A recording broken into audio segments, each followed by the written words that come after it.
Dans cette vidéo, nous allons travailler sur le repérage dans le plan.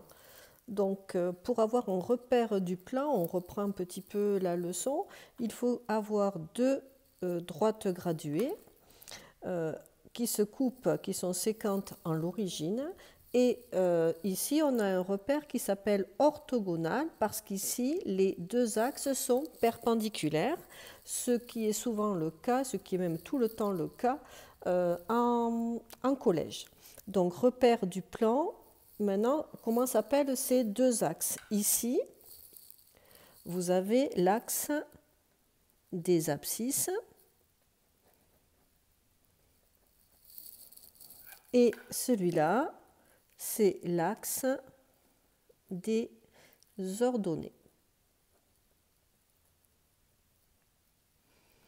Alors, comment se souvenir de ces deux noms et de leur place? Surtout l'axe des abscisses, quand vous commencez le A d'abscisse, regardez, si vous l'écrivez en attaché, le A se termine par en bas.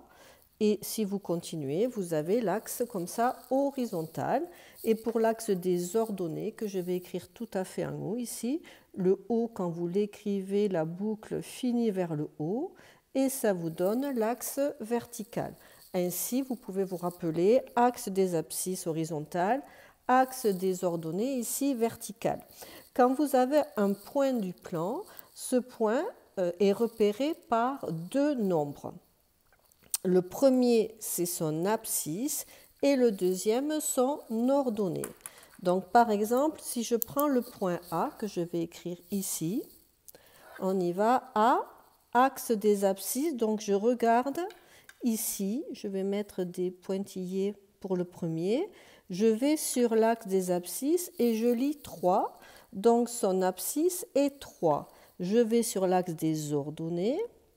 Ici, je lis moins 4, donc son ordonnée est moins 4. Et on dit que ses coordonnées sont 3 et moins 4, que l'on écrit 3 et moins 4 entre parenthèses. Et on a le point A de coordonnées 3, moins 4. Donc je reprends rapidement. Ici, c'est l'abscisse de A. Et la deuxième, c'est l'ordonnée de A. Là aussi, un petit moyen mémotechnique pour se rappeler que le premier, c'est son abscisse.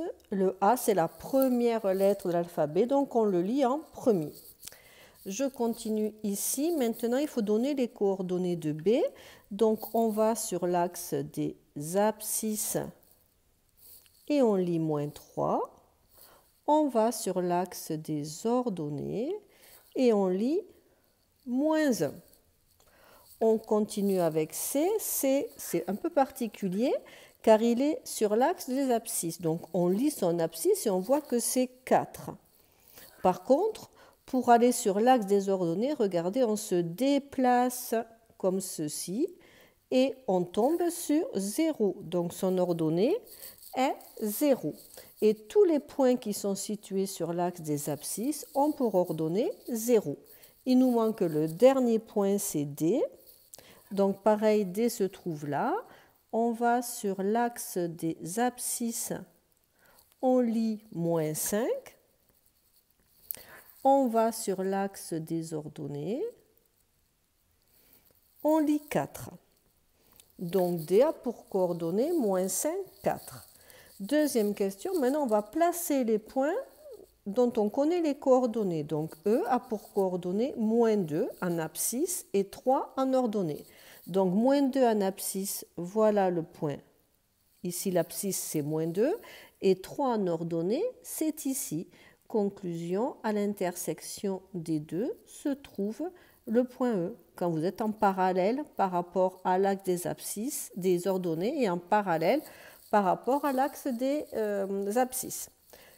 F, 0. Donc, ça veut dire que son abscisse est 0. Donc, ça veut dire que ce point, il est sur l'axe des ordonnées et il a pour ordonnée 5. J'ai juste écrit dessus. On va le mettre un peu en dessous. Voilà le point F. Et le dernier, le point G, c'est 2. Ici, moins 1. Donc, voilà le point G. Donc je récapitule rapidement. Le premier nombre qui sert pour le repérage s'appelle l'abscisse, qu'on lit sur l'axe horizontal, l'axe des abscisses. Le deuxième nombre s'appelle l'ordonnée, que l'on lit sur l'axe des ordonnées, qui est sur l'axe vertical. Donc un point, pour être repéré dans le plan, a besoin de 2 coordonnées.